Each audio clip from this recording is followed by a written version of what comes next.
विपक्षी पार्टी का कहना है, लगातार कहना है कि यहाँ पे जो भी इंडस्ट्री आ रहा है, या फिर आप देख सकते हैं बख्तियारपुर में एक पेप्सिको आया है शायद, ठीक है, तो उसमें भी बिहार के लोगों का रोजगार नहीं मिला है, सारा उत्तर प्रदेश और बाहर का बंदा वहाँ पे। चैलेंज करता हूँ मैं उनको, क्यों चले एक दिन मेरे साथ वहाँ, है ना। और जीएम लेवल को छोड़ दीजिए, जो इंडस्ट्री अभी आ चुका है, उसमें बिहार के कहने का मतलब ये कि बिहार के मजदूर का वहाँ पे काम नहीं मिल रहा। क्यों नहीं मिल रहा? आप एनटीपीसी बाढ़, मेरा घर वहीं है, बाढ़ के हम रहने वाले हैं। एनटीपीसी बाढ़, सरकारी अधिकारी जो टॉप लेवल के अधिकारी होते हैं उनकी बहाली तो इंडिया लेवल पर होती है, लेकिन जो नीचे लेवल है क्लर्क और उससे नीचे 100% बिहार 100%। अभी मैं बहादुरपुर गोलंबर के पास हूँ और यहाँ पे एक प्रतिमा लगाया गया है अमर शहीद युवा सहनी जी को, और ये मैं आपको बिहार के लिए काफ़ी इतिहासकार रहेगा, क्योंकि आप देख सकते हैं ये श्री नीतीश कुमार के माननीय मुख्यमंत्री के द्वारा बनाया गया है, और मुख्यमंत्री बिहार, इसमें मैं आपको बता दूं कि सबसे बड़ी बात है कि तेजस्वी यादव जी हैं, उनका भी योगदान इसमें रहा। आइए यहाँ के जो मुख्य है उनसे भी जानने का प्रयास करता हूँ कि हम अपने समाज को एक मैसेज, एक संदेश देना चाहते हैं कि जिस तरह से समाज और देश की रक्षा करने के लिए लोग शहीद हुए हैं, उसी तरह से हमारे समाज के युवा युवतियों को आगे आना चाहिए,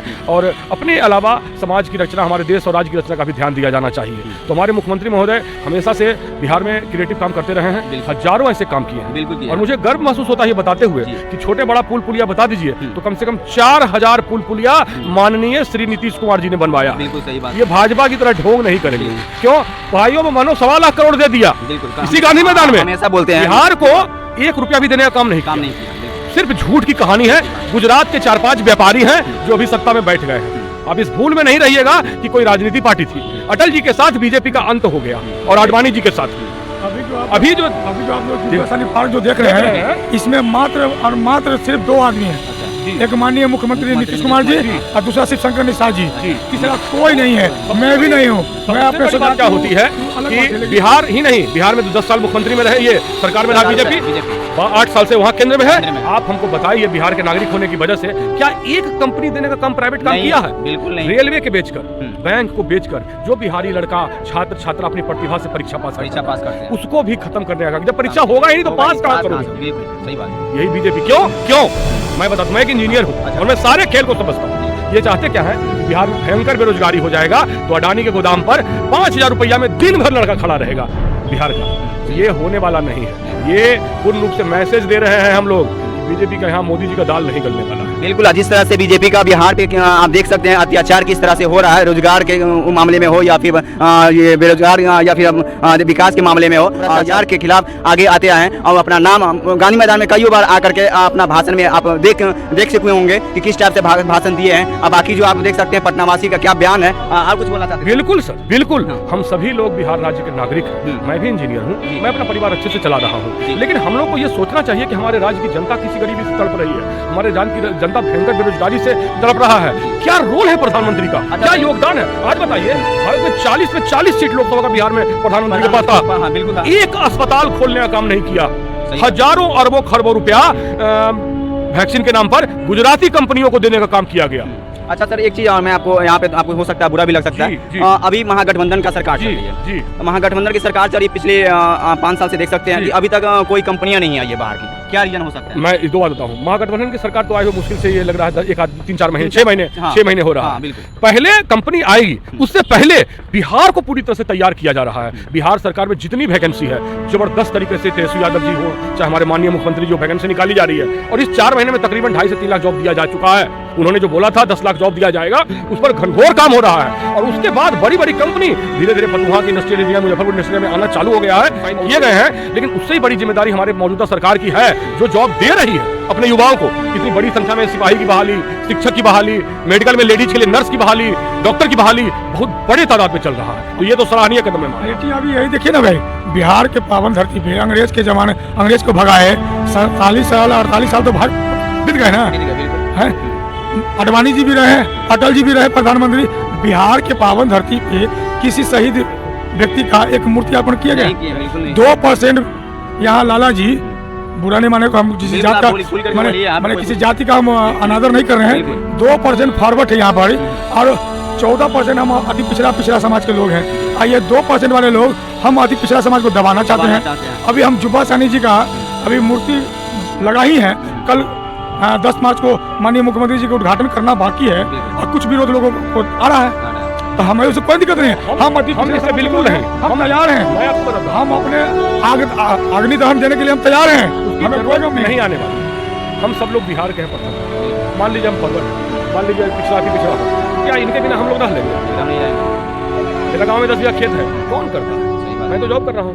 इनके योगदान के बिना इस देश में कोई नहीं है। और इनका सबसे अधिक शोषण किसने किया पता है? बीजेपी। वो दलितों को ये जो जनसंख्या कानून आ रहा है ना, मीडिया में बताया कि मुसलमान के लिए आ रहा है, बुलावा मत रहिएगा, दलित को।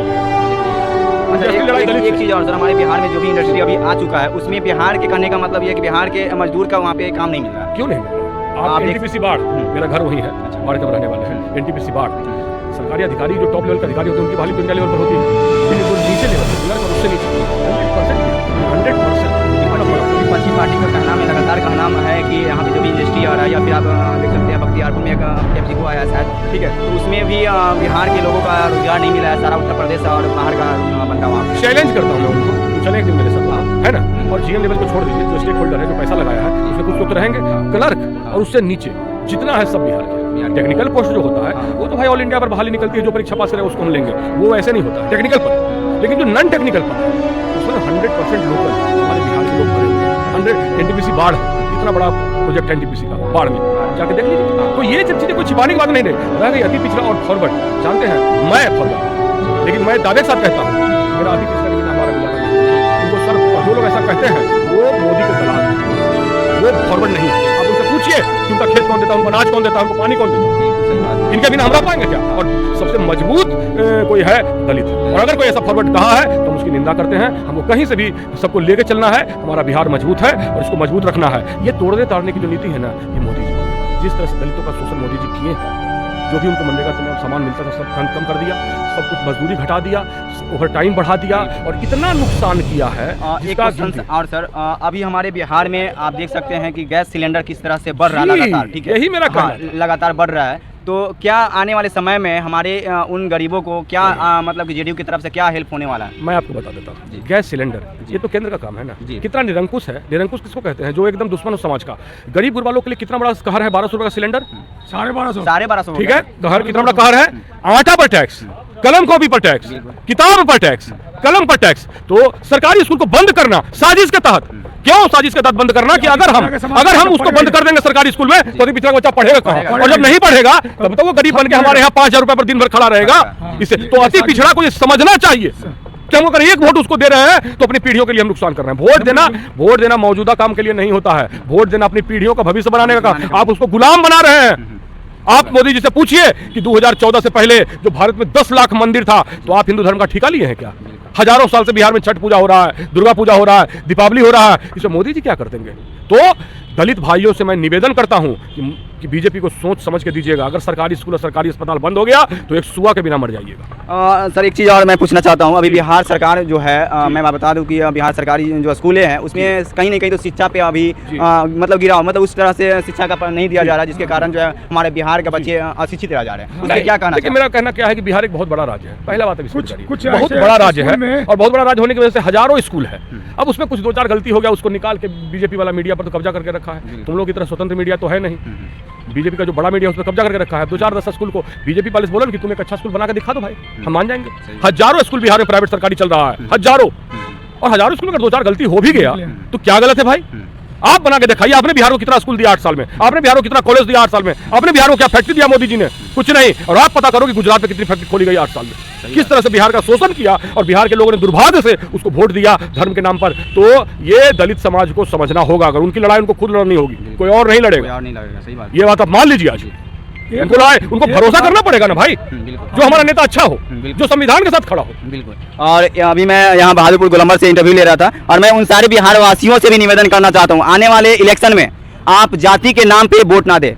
मैं आपको बता दूं, आप वही जाति के नाम पे वोट दे करके अभी जो हमारे बिहार वासियों के साथ जो शोषण हो रहा है हुआ है, तो मैं उन सारे लोगों से रिक्वेस्ट करता हूं, आप उन सारे लोग को आप देख सकते हैं कि किस तरह से हमारे बिहार वासी के साथ दुर्व्यवहार किया जा रहा है। और आने वाले इलेक्शन में हम उन सारे लोगों को कह दें कि आपको जाति के नाम पे वोट ना दे। उन समझदार जो काम कर किए हैं उनको आपने बिहार में लाए। और बाकी आप क्या करना चाहते हैं सर, आने वाले इलेक्शन में क्या तैयारी क्या चल रहा है? आने वाले इलेक्शन की तैयारी लोकसभा 2024 की जी, बीजेपी को 3 से 4 सीट पर साफ कर देंगे। ठीक, जो 40 सीट का यहाँ सुख भोग लिए ना, अब वो भूल जाए। ठीक है, जिस तरह से बिहार राज्य को लूटने का काम, और दुर्भाग्य क्यों होता है, तकलीफ तब होता है जब हमारे ही लोग उसको वोट देते हैं अपनी ही राज्य लुटवाने के लिए। बिल्कुल सही बात बोले सर आप। आपको ताज्जुब होगा, बात फॉरवर्ड बैकवर्ड की बिल्कुल नहीं, बात बिहार के नागरिक की है। मेरी लड़ाई बिहार को लेकर हो रही है कि आपने बिहार को क्या दिया, इतना वोट जो मिला, इतनी जो लोकसभा की सीट मिली, इतना जो पावर मिला, तो आपने बिहार को क्या दिया। एक प्राइवेट कंपनी खोलने की आपकी हैसियत नहीं है 8 साल में। आपने एक छोटा सा काम तक बिहार के पक्ष में नहीं किया, एक स्कूल नहीं बनाया, एक कॉलेज तक नहीं बनाया, हम क्यों देंगे बीजेपी को? बिल्कुल बिल्कुल। चलिए, और बिल्कुल, और मैं अभी यहाँ पे हूँ रजनीनगर में। बाकी यहाँ का प्रयास कैसा लगा वीडियो में कमेंट बॉक्स में जरूर बताएं। तब तक के लिए जय हिंद।